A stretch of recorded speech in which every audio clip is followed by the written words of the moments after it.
Hello बच्चों, तो कैसे हो आप। आज के इस क्लास के अंदर हम क्लास 11th का एक चैप्टर है जिसका नाम सेंटर ऑफ मास है, उसे स्टार्ट करने जा रहे हैं। ठीक है, तो सेंटर ऑफ मास के पहले आपने एनालिम वाला चैप्टर पढ़ा होगा। तो उस चैप्टर के अंदर आपने जितनी भी बॉडीज पढ़ी थी वो सारी बॉडीज को आपने या ऑब्जेक्ट को आपने एक पॉइंट मास मान करके सॉल्व किया था। लेकिन अगर मान लीजिए पॉइंट मास यानी कि छोटी बॉडी की जगह या छोटे ऑब्जेक्ट की जगह अगर मान लीजिए लार्ज बॉडी आ जाए तो हम क्या करेंगे। जैसे कि मैं आपको एक एग्जांपल से समझाता हूं। आपने प्रोजेक्टाइल मोशन में एक बॉल को हॉरिजॉन्टल से थीटा एंगल पर यू स्पीड से फेंका था, तो बॉल जो है ऐसा पैराबोलिक पाथ या पैराबोलिक मोशन ऐसे कर रहा था। ठीक है, अब उसको हमने वहां पर बॉल को पॉइंट ऑब्जेक्ट माना था, पॉइंट मास माना था। लेकिन मान लीजिए उसकी जगह कभी कोई बड़ी बॉडी आ जाए तब क्या होगा। जैसे कि मान लीजिए एक लंबी सी आप रॉड ले लीजिए, है ना, और उसको आप थीटा एंगल पर ऐसे फेंकिए। अब रॉड की जगह आप इस मार्कर को कंसंट्रेट कीजिए, है ना। आप यूं समझिए कि वो जो रॉड है लंबी सी, वो क्या है, मार्कर है। अब आप इसको थीटा एंगल पे, हॉरिजॉन्टल से थीटा एंगल पे यू स्पीड से फेंको, तो आप देखना इसका मोशन कैसा होगा। उसका मोशन ऐसा है, ऐसा देखो। तो ये ऐसा नहीं आया, ये आया ऐसे मुड़ते मुड़ते मुड़ते मुड़ते ऐसे आया, रोटेट होते हुए आया। तो अगर आप इसकी टिप देखेंगे तो इसका पाथ कुछ ऐसा, फिर ऐसा, फिर ऐसा था। मतलब ये पैराबोलिक पाथ तो नहीं था। तो इस तरह का जो पाथ है वो कॉम्प्लिकेटेड है।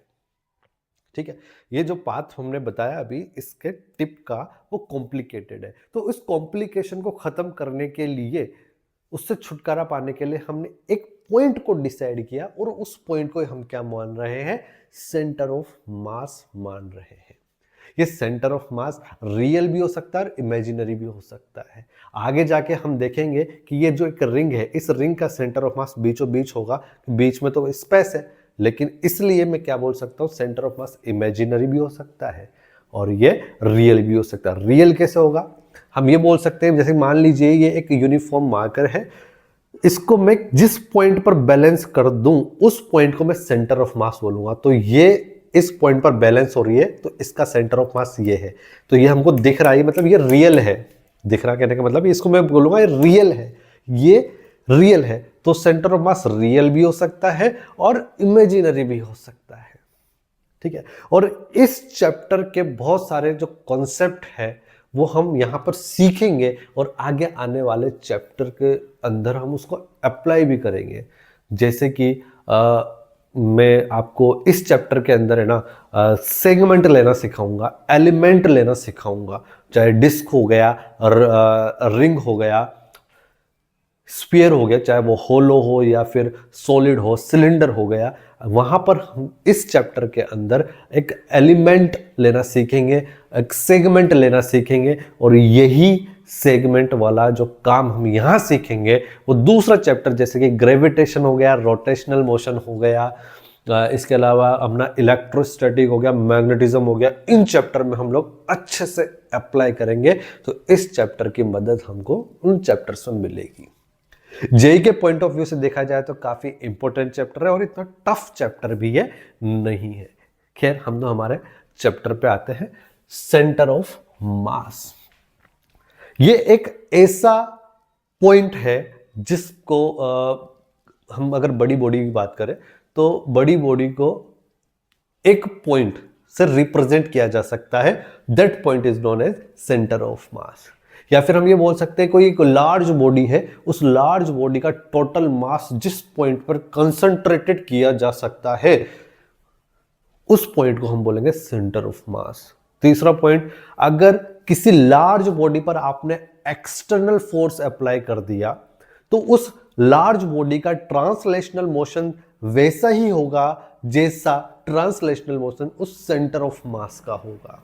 ठीक है, ये कुछ बातें हैं, लिख लेते हैं, बारी बारी करके हम लिख लेते हैं, फिर आगे बढ़ते हैं। ठीक है, आई होप कि आपको यहां तक की सारी बातें तो समझ में आई गई। ठीक है, तो पहला पॉइंट जो मैं बता रहा हूं वो पहला पॉइंट है, इट कैन बी रियल और imaginary.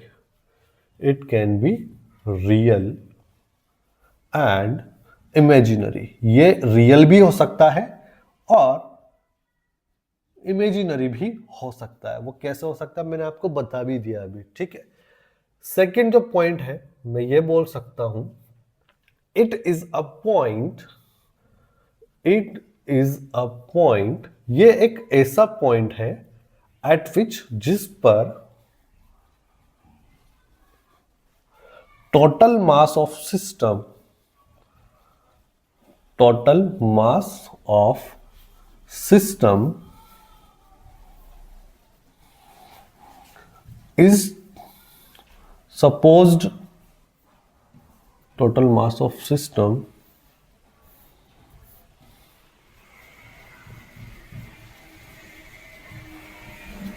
supposed to be concentrated,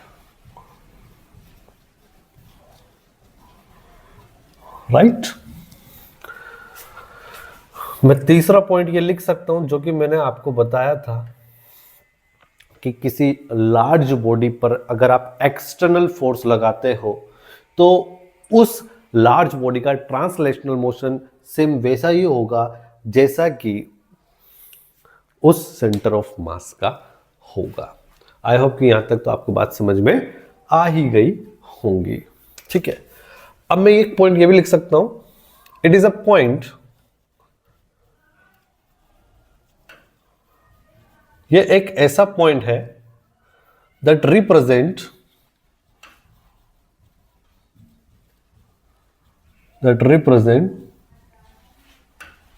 large body, जो कि लार्ज बॉडी बोल दीजिए या फिर सिस्टम बोल दीजिए, रिप्रेजेंट करता है। आई होप आपको अच्छे से समझ में आया होगा। फोर्थ पॉइंट में आपको बच्चों ये बोल सकता हूं कि अगर आपने एक्सटर्नल फोर्स अप्लाई किया,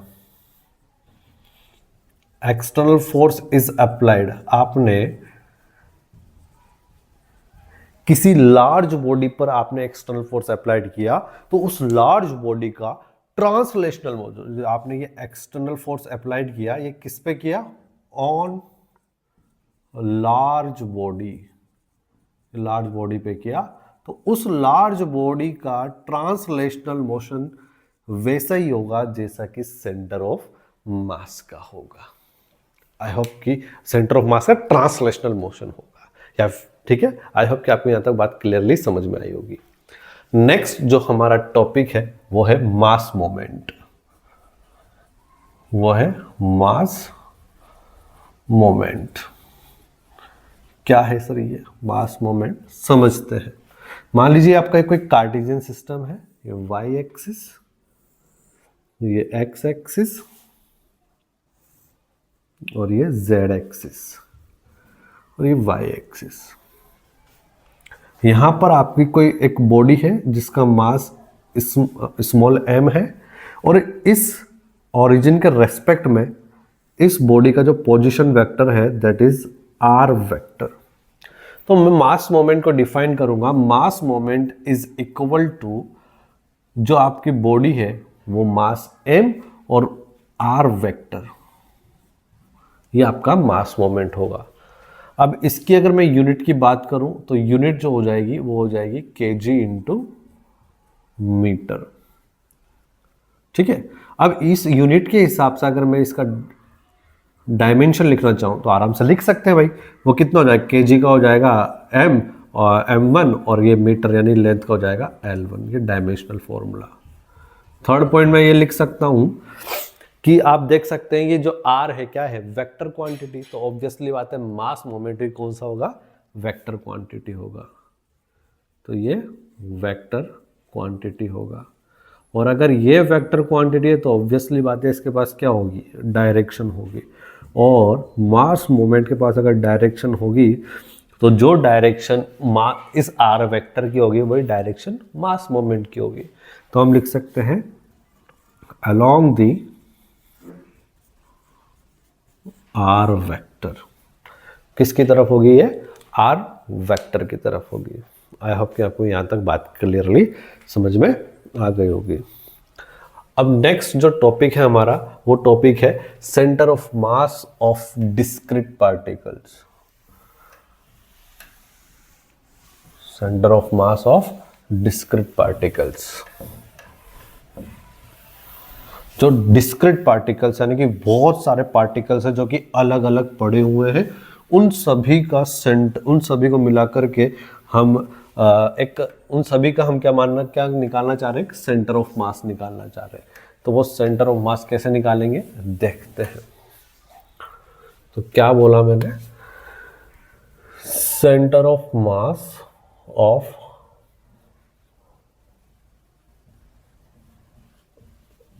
discrete particles।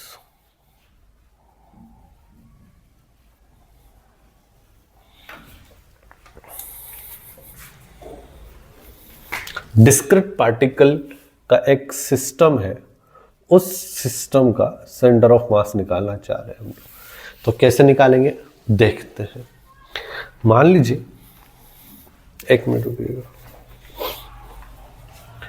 ये काला काला दिख रहा है शायद, इससे मैं एक बार देख लेता हूँ। इसमें देख तो रहा है, कोई बात नहीं, देखते हैं।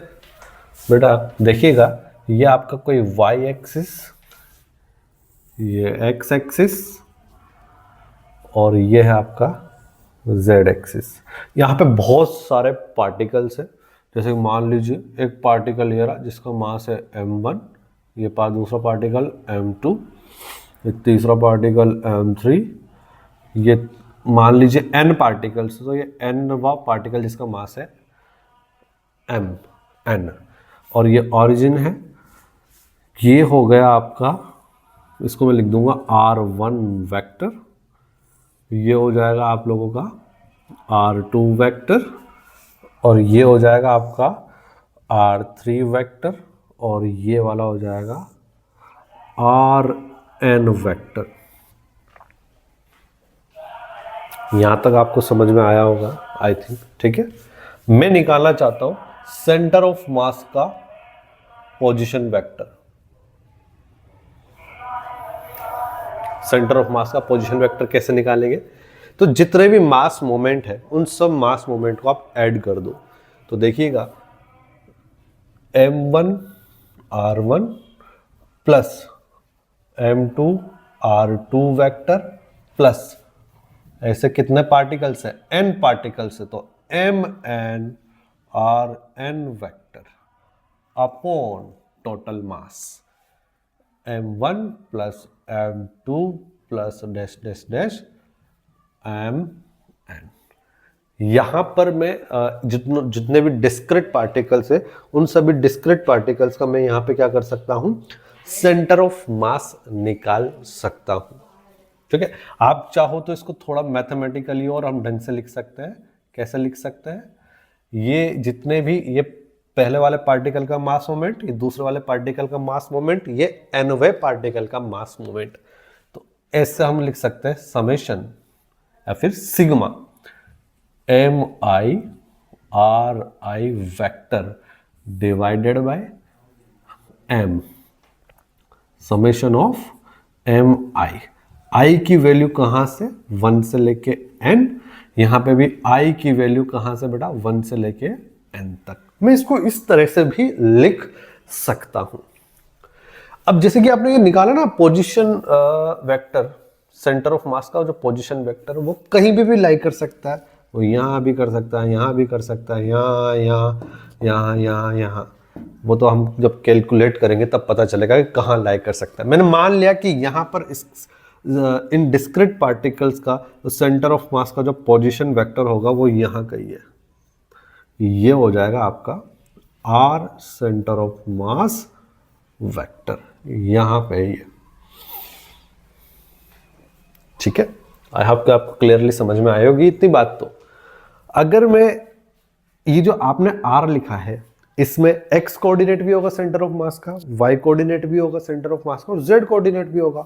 अगर किसी बच्चे ने पूछ लिया कि x coordinate of centre of mass बताओ सर, तो उसको हम लिख सकते हैं क्या, m1 x1 plus m2 x2 plus plus plus mn xn divided by ऐसे total mass m1 plus m2 plus mn। अगर किसी ने पूछ लिया y coordinate of centre of mass बताओ, तो वो भी लिख सकते हैं हम m1 y1 m2 y2 mn yn upon m1 plus m2 plus mn।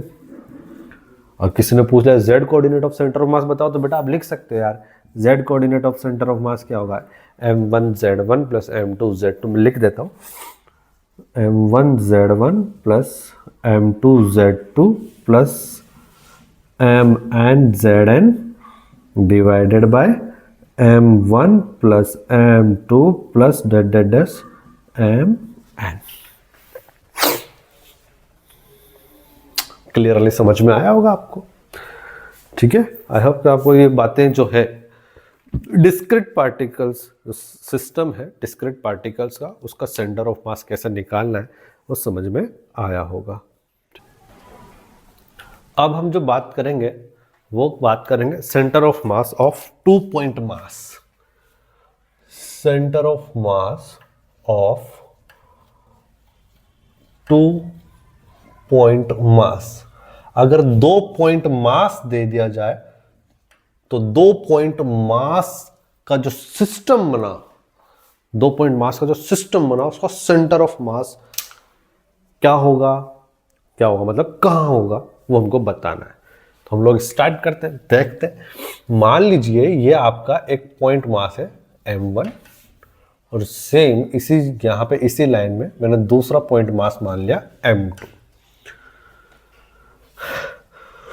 अब इन दोनों पॉइंट मास m1 और m2 है, मुझे इसका इसका सेंटर ऑफ मास मुझे निकालना है।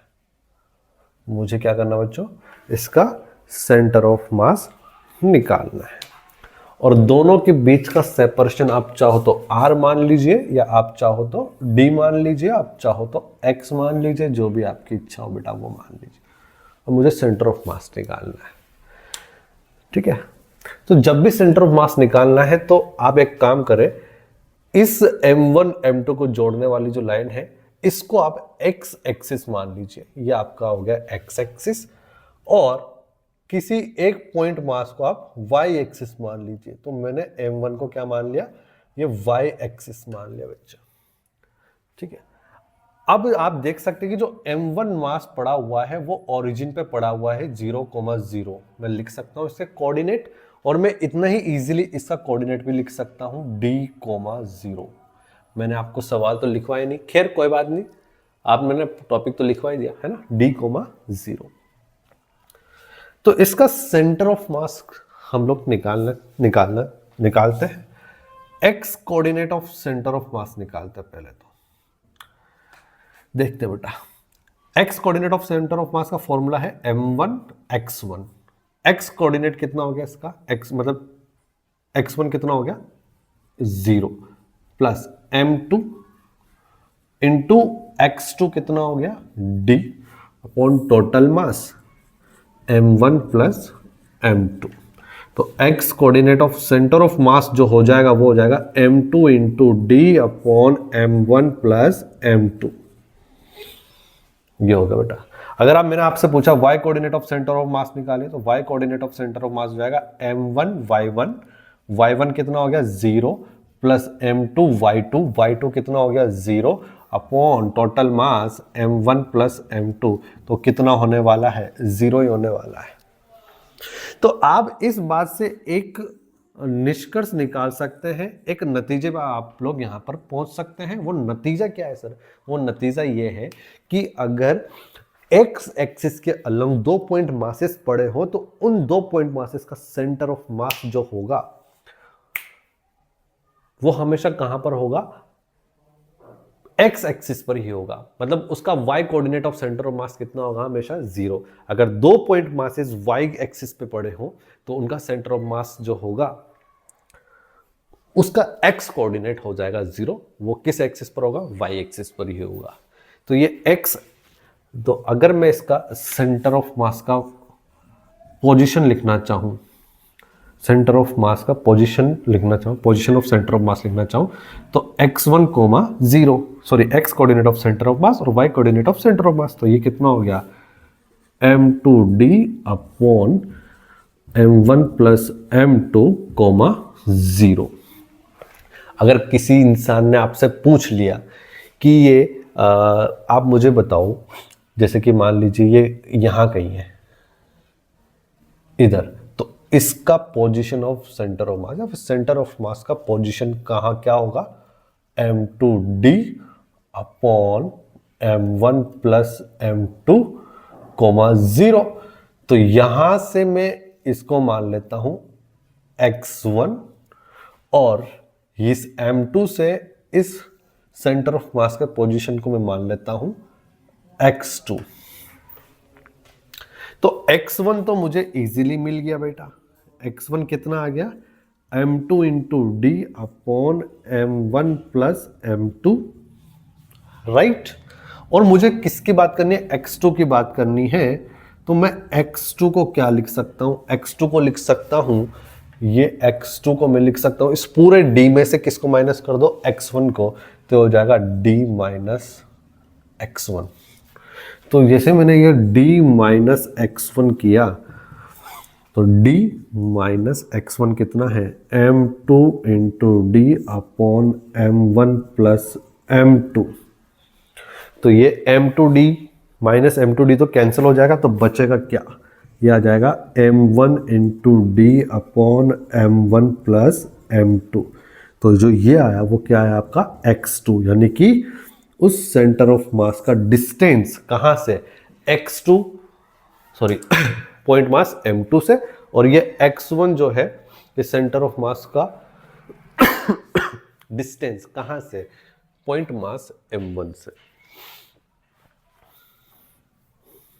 है ना।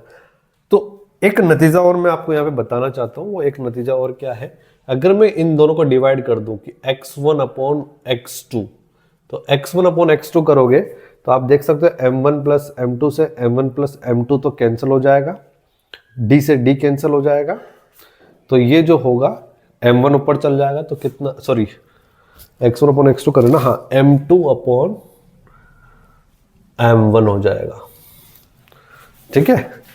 ये एक बहुत इंपॉर्टेंट बात है बेटा, इसको आप क्रॉस मल्टीप्लिकेशन भी करोगे तो ये आ जाएगा m1 x1 is equal to m2 x2।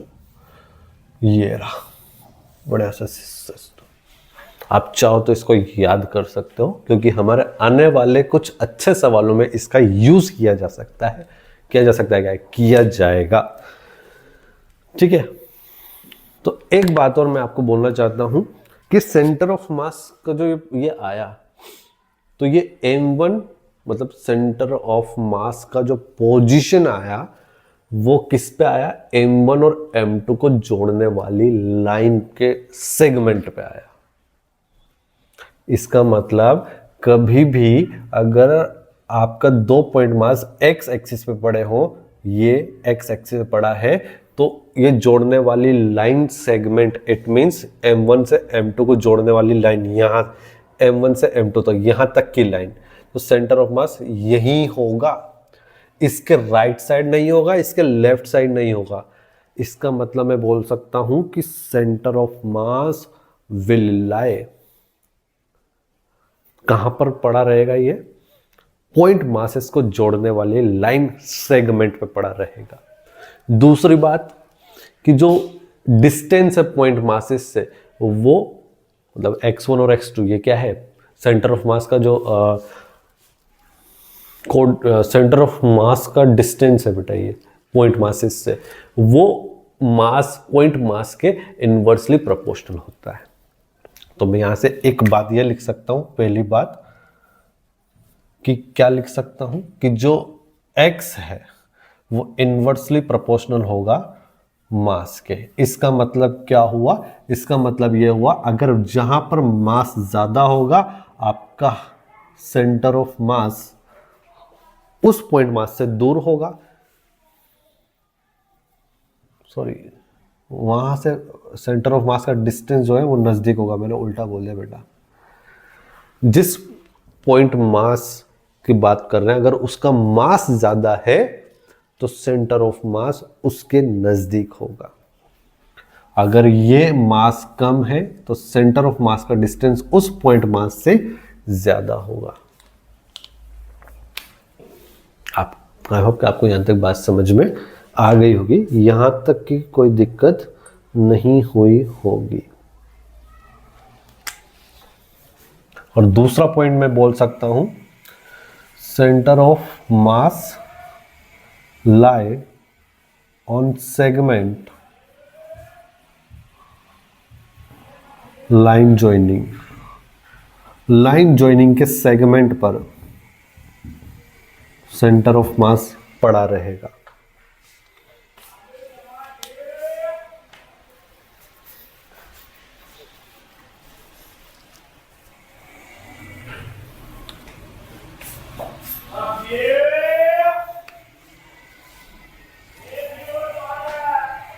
Line joining of M1,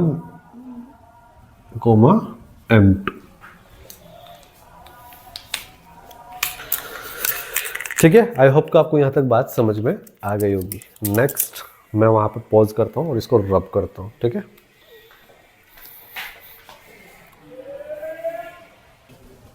तो अब हम बात करते हैं, अभी जो हमने 2 पॉइंट मासेस का सेंटर ऑफ मास देखा है, तो उसके ऊपर एक छोटा सा सवाल करते हैं। वो छोटा सा सवाल क्या है, देखिएगा। ये एक 1.5 ग्राम का एक पॉइंट मास है, दूसरा पॉइंट मास है 2.5 ग्राम का। दोनों के बीच का सेपरेशन जो है 16 सेंटीमीटर है भाई। कितना है? 16 सेंटीमीटर है। और सवाल में बोला गया है कि इसका सेंटर ऑफ मास जो है 1.5 ग्राम से, पॉइंट मास से x डिस्टेंस दूर है यहां पर। तो इस x की वैल्यू क्या होगी? तो आपसे पूछा ये x की वैल्यू क्या होगी। ठीक है, तो मैंने आपको सिखाया हुआ है, आप चाहो तो फॉर्मूला यूज कर सकते हो, लेकिन बेटा फॉर्मूला क्यों यूज करना है जब हमको कंसेप्ट पता है। अभी थोड़ी देर पहले हमने ये निकाला था ना कि क्या m1x1 is equal to m2x2। आप चाहो तो वो लिख सकते हो, ये x ये रहा, और आप चाहो तो इसको x2 लिख सकते हो। तो मैं क्या लिख सकता हूं, m1 into x1, x1 means x is equal to m2 into x2। x2 को x2 ही लिख देता हूं बेटा। आप चाहो तो x2 को कितना लिख सकते हो, 16 माइनस x लिख सकते हो। खैर वो निकालते हैं हम लोग, कोई दिक्कत वाली बात तो है नहीं, निकालते हैं बेटा। सो इसको लिख सकते हैं m1 upon m2 is equal to x2 upon x, right. m1 कितना है, m1 है हमारे पास 1.5 ग्राम, m2 कितना है 2.5 gram is equal to x2, तो x2 ही है अपॉन x। ओ हम लोगों ने x नहीं निकाला है क्या यहां पर, तो x2 को मैं चाहूं तो ऐसा लिख सकता हूं ना, 16 माइनस x, 16 माइनस x लिख सकता हूं। तो x2 को मैंने लिख दिया बेटा कितना, 16 माइनस x। बेटा ग्राम से ग्राम कैंसिल, पॉइंट से पॉइंट कैंसिल, 5 से उड़ाना चाहो तो 5 या 15%, 25। क्रॉस मल्टीप्लिकेशन करना चाहो तो कर दीजिए, ये आ जाएगा 3x is equal to 16 minus x into 5। So 3x is equal to 80 minus 5x, 5x इधर आएगा तो ये हो जाएगा 8x is equal to 80, it means x is equal to 10 centimetre. इसका क्या मतलब हुआ, इसका मतलब हुआ कि ये 1.5 ग्राम से कितना डिस्टेंस दूर होगा, 10 सेंटीमीटर डिस्टेंस दूर होगा। तो इसको ये यहां कहीं होगा बेटा, ये है आपका 10 सेंटीमीटर। अगर ये 10 सेंटीमीटर तो 16 माइनस 10 कितना हो जाएगा, 4 सेंटीमीटर। तो अभी मैंने जब आपको एक बात यहां पे मैंने सिखाई थी कि जहां पर पॉइंट मास का मास ज्यादा होगा उस पॉइंट से सेंटर ऑफ मास का डिस्टेंस कम होगा। तो यहाँ पर मास ज्यादा कौन सा, 1.5 ग्राम ज्यादा है कि 2.5 ग्राम ज्यादा है? 2.5 ग्राम ज्यादा है। तो इस पॉइंट मास से इसका सेंटर ऑफ मास का डिस्टेंस क्या होगा, कम। तो आप देख सकते हो 10 सेंटीमीटर और 4 सेंटीमीटर में से कम तो क्या है, 4 सेंटीमीटर ही है। आप चाहो तो इसको जो बेसिक तरीका है उससे भी कर सकते थे, क्या कि दोनों को x यहाँ पे x एक्सिस पे पड़ा हुआ मानते और इसको y एक्सिस करते, फिर आप वही निकालते। तो x coordinate of centre of मास आप इसका निकाल पाते, y coordinate of centre of मास नहीं निकाल पाते। फिर वहां से फिर आपको फिर क्या करना पड़ता, वही सारी चीजें जो मैंने आपको बेसिक में सिखा सकता हूँ। देखो मैं बता सकता हूँ आपको कैसे करना पड़ेगा। इसको ये x माना तो इसके कोऑर्डिनेट हो जाएंगे 0,0, इसके कोऑर्डिनेट हो जाएंगे 16,0। तो x coordinate of centre of मास अगर निकालना है तो क्या करोगे, क्योंकि आपको पता है ये x एक्सिस पड़े, तो y coordinate of centre of mass तो 0 होना तय है।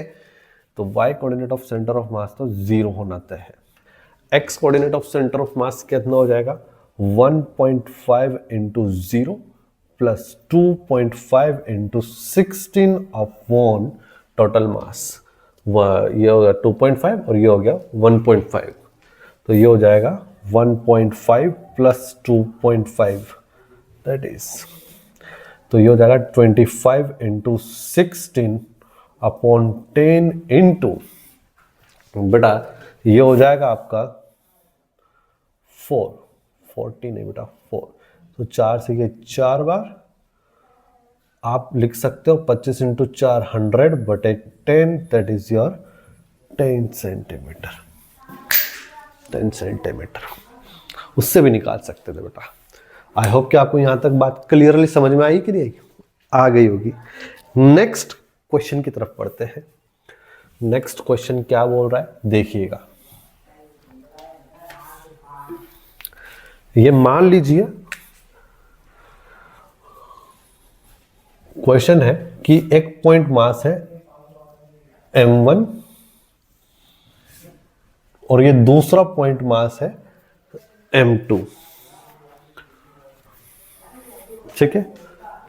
ये पॉइंट मास m1 है, पॉइंट मास m2 है, और इस पॉइंट मास m1 को मैं हल्का सा लेफ्ट शिफ्ट कर देता हूं। कितना, x1 डिस्टेंस मैंने शिफ्ट कर दिया, तो ये इधर आ जाएगा m1। पहले मैं एक बार चेक कर लेता हूँ बेटा कि ये काला काला तो नहीं आ रहा है ना। हाँ थोड़ा बहुत तो आ रहा है यार ये काला काला। मैं दोबारा तो नहीं करूँगा।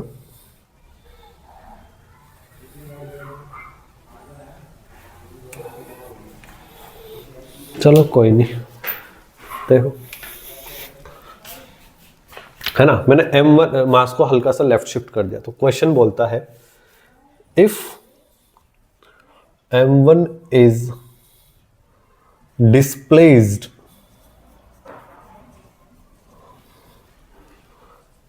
as shown in figure by x1, find the displacement of m2, find displacement of m2 such that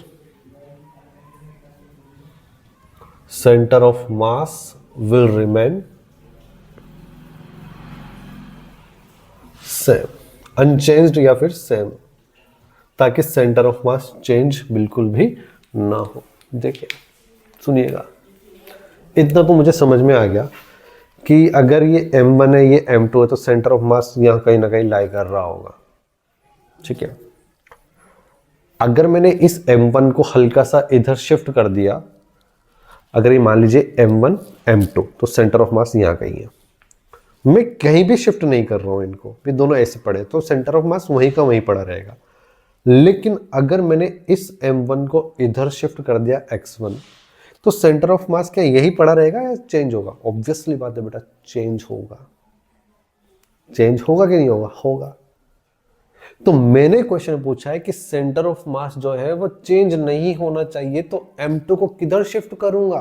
centre of मास पहले यहां था तो यहीं का यहीं रहना चाहिए। m1 को आपने यहां से इधर शिफ्ट कर दिया तो ऑब्वियसली बात है इसको आपको इधर शिफ्ट करना पड़ेगा, तभी तो सेंटर ऑफ मास वही का वही रहेगा। तो सेंटर ऑफ मास वही का वही रहेगा, तो आपको क्या करना है, इस m2 को हल्का सा इधर शिफ्ट करना है। मान लीजिए वो कितना शिफ्ट कर दिया आपने, x2। ये x1 क्वेश्चन में गिवन है बट x2 क्वेश्चन में गिवन नहीं है, वही तो मुझे निकालना है। अब पहले m1 यहां था, अब यहां आ चुका है, अब m2 यहां था, अब यहां पे आ चुका है। अब आप लोग इस ब्लैक पेन से जो मैंने m1 m2 लिखा है उनको भूल जाइए, जो ब्लू पेन से मैंने गोले करे m1 m2 उनको ध्यान में रखिए। मान लीजिए इसका सेंटर ऑफ मास यहां कहीं है, तो ये वाला डिस्टेंस को मैं लिख देता हूं कैपिटल X1 और ये वाला डिस्टेंस को मैं लिख देता हूं यहां से capital X2। Centre of mass तो चेंज नहीं हुआ ना, वही का वही रहेगा ना बेटा, ठीक है। तो हमको पता है सर आपने एक चीज सिखाई थी क्या, m1 x1 is equal to m2 x2।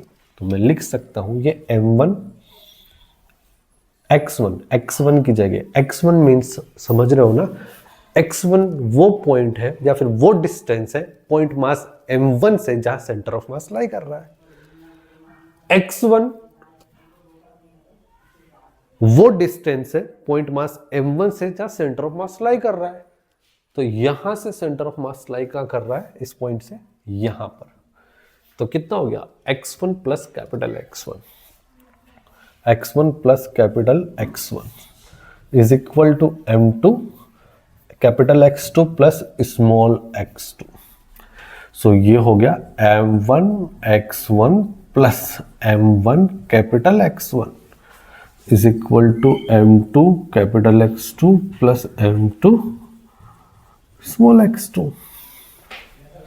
पहले तो आप लोग ये देख लीजिए बेटा आपको ये चीज समझ में आई है कि नहीं आई है,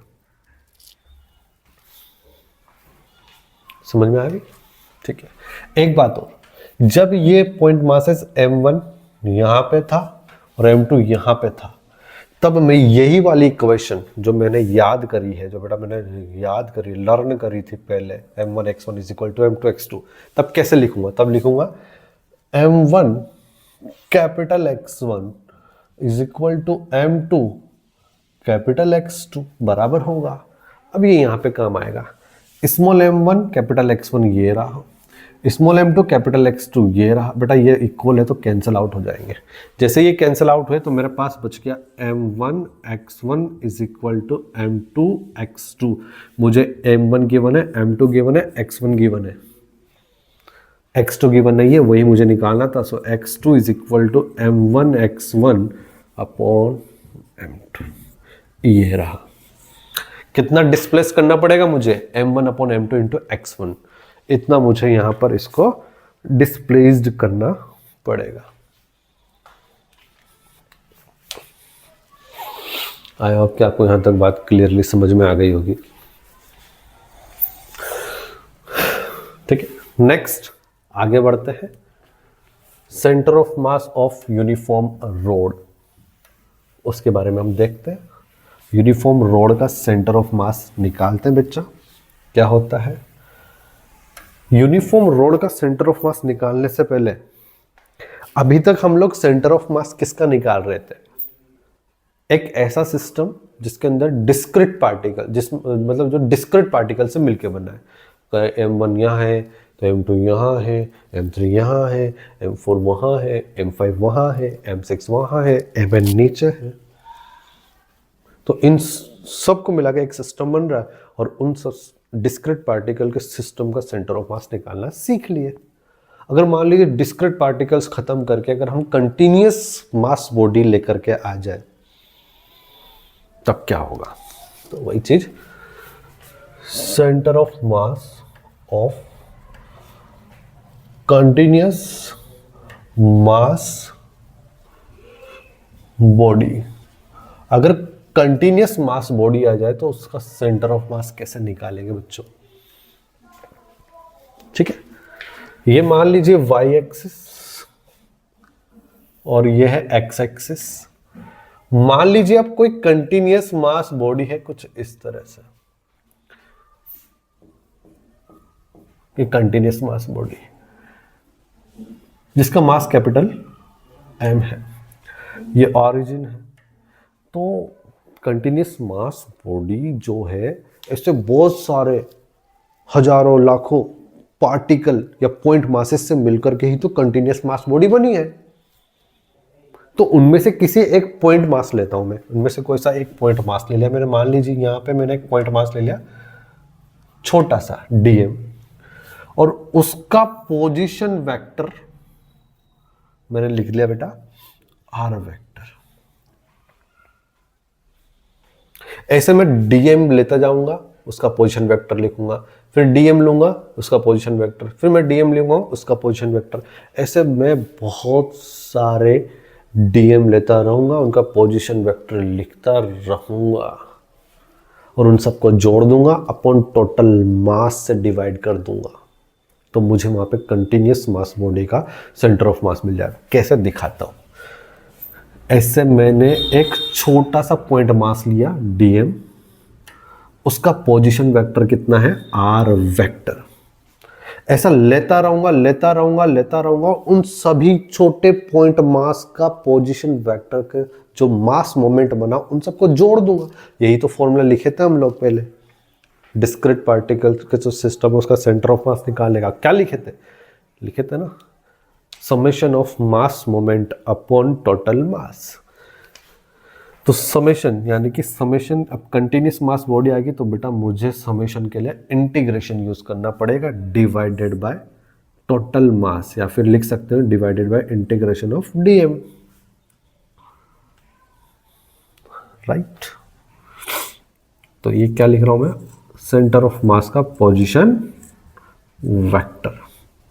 अगर x coordinate of centre of mass लिखना है तो यहां कितना जाएगा, integration of dm into x upon integration of dm।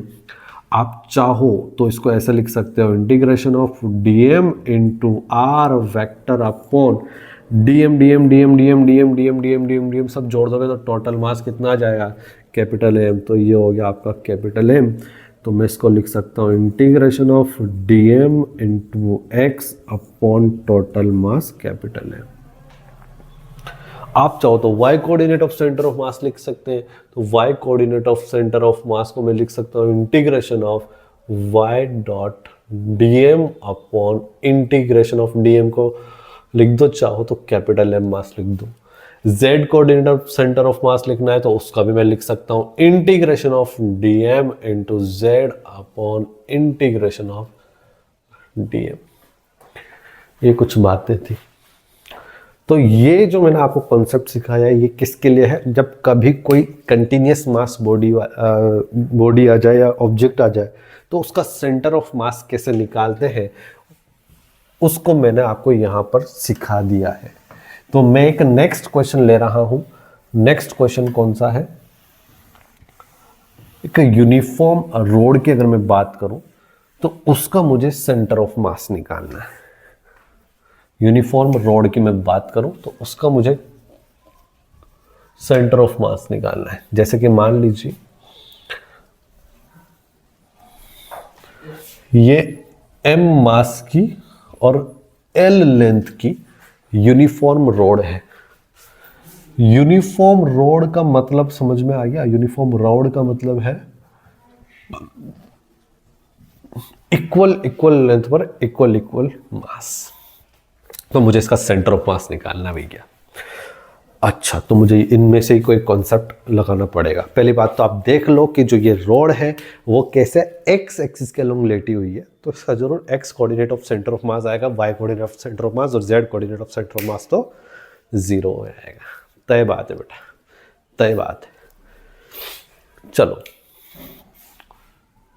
सीखते हैं। अब यहां से देखना बेटा, ये कॉन्सेप्ट आपको सेगमेंट लेने वाला कॉन्सेप्ट जो है, ग्रेविटेशन हो गया, रोटेशन हो गया, इसके अलावा इलेक्ट्रोस्टैटिक, मैग्नेटिज्म, वहाँ सब में काम आएगा। तो ध्यान से देखिएगा। मैं एक काम करता हूँ, यहाँ से x डिस्टेंस दूर एक छोटा सा कट लगाता हूँ और x plus D x distance दूर एक छोटा सा कट और लगाता हूँ, तो ये मेरे पास एक छोटा सा कट आया। सर आप कट क्यों लगा रहे हो, कट क्यों लगा रहे हो? बेटा यहाँ पर जो है कट मैं इसलिए लगा रहा हूँ क्योंकि यहाँ डिस्क्रीट पार्टिकल्स नहीं है। डिस्क्रीट पार्टिकल्स के सिस्टम का सेंटर ऑफ मास निकालना हम सीख लिए हैं, लेकिन कंटिन्यूस मास बॉडी का सेंटर ऑफ मास निकालना नहीं सीखे। तो बेटा वो हम यहाँ से कॉन्सेप्ट हमने देखा, तो इंटीग्रेशन का यूज किया जाएगा। इंटीग्रेशन तो तब होगा ना जब हम एक छोटा सा सेगमेंट लेंगे। तो मैंने x डिस्टेंस दूर एक छोटा सा कट लगाया, x plus D x distance दूर एक छोटा सा कट और लगाया। ये जो कट है ये है x प्लस डी एक्स। तो बेटा ये कितना हो जाएगा, ये इसमें से इसको माइनस करोगे तो ये कितना हो गया, dx। तो dx लेंथ का एक छोटा सा आपने कट लगा दिया। तो इस dx लेंथ का छोटा सा कट लगा दिया, तो इसका छोटा सा मास लिखते हैं। तो छोटा सा मास लिखते हैं। पहले छोटा सा मास लिखने के लिए पहले आपको एक चीज तो पता होगी इससे, l लेंथ पर मास है, m यूनिट लेंथ पर हो जाएगा m बाई l, और dx लेंथ पर मास हो जाएगा m by l into D x. और ये m बाई l को मैं क्या लिख सकता हूं, लैम्डा, लीनियर मास डेंसिटी। इसको लिखूंगा लीनियर मास डेंसिटी। इसकी ऐसा यूनिट होगी केजी पर मीटर, और इसका डायमेंशन क्या होगा बेटा, m1 l माइनस 1। ठीक है, लीनियर मास डेंसिटी लैम्डा। ठीक है, आगे बढ़ते हैं। अब देखिएगा, छोटा सा मास अगर मैं लिखना चाहूं तो वो छोटा सा मास dx लेंथ पर मास ये रहा, m by l into D x. तो इस छोटे से मास का मैंने छोटा सा मास निकाल लिया, m by l into D x. ठीक है, आओ x coordinate of centre of मास निकालते हैं। Integration of dm into x upon total mass कितना है, m। इंटीग्रेशन ऑफ dm को मैं क्या लिख सकता हूं, m by l into D x into x into x. X distance दूर है ना बेटा, ये जो इसका मैं बात करूं तो कितना डिस्टेंस दूर है, ये x डिस्टेंस दूर है, अपॉन टोटल मास। बेटा ये एक तो कांस्टेंट है तो कैंसिल हो गया, तो इसको लिख सकता हूँ 1 by l integration of x into D x. x very करेगा, सबसे छोटा टुकड़ा आप कहाँ लोगे, यहाँ लोगे। फिर x की वैल्यू 0 से लेके सबसे लास्ट वाला टुकड़ा छोटा वाला यहाँ लोगे। x की वैल्यू वेरी करेगी 0 से लेके कहाँ तक, l तक। तो 0 से l, तो ये हो जाएगा 1 बाई l, इसका इंटीग्रेशन हो जाएगा x square by 2। x very कर रहा है 0 से लेके l, हो जाएगा 1 upon l into l square by 2। तो ये एक l से एक l कैंसिल, तो ये हो जाएगा l by 2। It means m मास की l लेंथ की यूनिफॉर्म रोड का जो सेंटर ऑफ मास आएगा वो कहाँ आएगा, l बाई 2 पर। x कोऑर्डिनेट, क्योंकि y coordinate of centre of mass तो 0 है, z coordinate of centre of मास भी क्या है, 0 है। क्यों? क्योंकि ये जो यूनिफॉर्म रोड है वो किस एक्सिस से बढ़ी है, x एक्सिस से बढ़ी है, l बाई 2।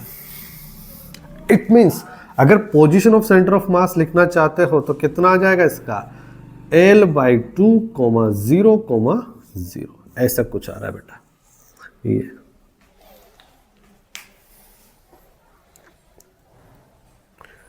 तो हमेशा यूनिफॉर्म रोड का सेंटर ऑफ मास हमेशा उसके सेंटर पे आएगा।